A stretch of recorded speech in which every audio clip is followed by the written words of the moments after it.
history of the country to chair the Judiciary Committee. See? Not too much for you then. Well, you know, the fine points of the law are something that I'm not up on. I mean, I didn't go to law school. See, but for the basic policy, there's no difference. I mean, if you're arguing broad policy, not hair splitting of what this word means versus what that word means, I can keep up with anybody. Yeah. See if I can ask this correctly. You have the Democrats and the Republicans in Washington. They're supposed to all be taking care of us. Why are they butting heads so bad Yeah. that they don't? Right. It's just like we're not even on Yeah. their mind. It's just like, hey, you're supposed to be one here. Why is there such? You know what you just said is accurate, and I get this question almost every place I go, but let me phrase it and see if it isn't the same thing you're saying. Your question is, why do we have so much partisanship in Washington? Isn't that what your question is? Can you be ready for a long answer? Can What I? does partisanship mean exactly? Oh, what you said, Oh, button okay. heads. Button head, okay, Yeah. all right. See, the word's partisanship. Part, Poli- okay, part, okay, Political fighting, maybe another way of saying it. okay. I want you to think about something though, and I don't expect you to give me a response to this, I just want you to think about it. And the journalists here can back me up, I hope, on this, right? You're the journalist, Yes, sir. see? You wanna remember that when people are fighting and disagreeing, that's more apt to make news.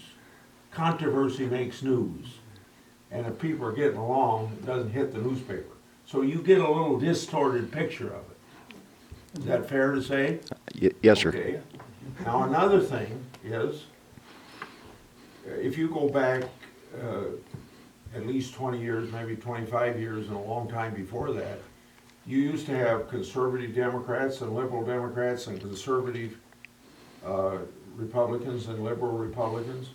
Now all the conservatives are in one party and all the liberals in the other. So you used to have some accommodation within your own party before you take a bill to the floor. You had to, in other words, conservative and liberal Republicans would have to work some consensus, and the same thing in the Democrat Party. Now, it's not that way today. Why is it not that way today? Again, going back a couple decades, you didn't have all of this internet and social networking, and you didn't have all this cable news networks, you know. And just think what you had 20 years ago. You had a few big newspapers, and you know, CBS, NBC, ABC was most of the news. Now you got all these cable channels, like you got conservatives like Fox, and you got liberals like MSNBC. You've got conservative radio talk show hosts and liberals. The public is more divided at the grassroots than they have been before, and Congress is a reflection of that. And then the other thing is the difference between the House and Senate. See, the House, whether the Democrats control it or the Republicans control it, they can ignore the minority because they don't have to get a supermajority to get something passed. Whereas in the Senate, when you have 54 Republicans and 46 Democrats, and you gotta have 60 votes to move ahead, you gotta have some bipartisanship or nothing will get done. So the institution of the Senate forces some bipartisanship, and that's why you tend to see more collegiality in the Senate than you do in the House, see? But I think the main point is, well, two main points. One is you get a distorted view of it because when people fight, it makes the news when you get along. I'll give you an example of the last point I just made. For 10 years, Senator Baucus, a Democrat, and I ran the Senate Finance Committee. That's taxes, trade, Social Security, Medicare, Medicaid, welfare, unemployment compensation, all that stuff. And we had served together for 20 years before we took over the leadership of that committee. When we had a Republican majority, I was chairman. When we had a Democrat majority, he was chairman. But we made a point of saying, you know, we're gonna try to work in a bipartisan way. And we would meet every Tuesday from 5 to 6 to figure the agenda for the committee. And our staffs, Republican staff, Democrat staff, worked fairly close together. So out of 10 years of our working together on that, I suppose maybe 4 or 5 bills, all except that many, got out of committee bipartisan. And the only one of those 5 or 4 or 5 that I can remember would be Obamacare. It was strictly a political document, see?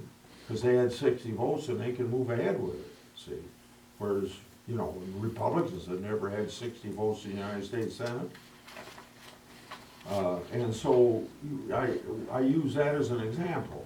And then the second thing is just the influence of all of the news you get out there. You know, you used to have, how this could be reflected in a national election would be that it's kind of like, I say how we're so ideologically divided to grassroots. Almost the Democrats can immediately count on about 45% of the vote, and Republicans can count on about 45% of the vote. So when you're out campaigning for president, how much of that other 10% can you get if you're going to elect a Democrat? Or how much more do Republicans have to get if you're going to elect a Republican? They're going after a very slice of the electorate. When did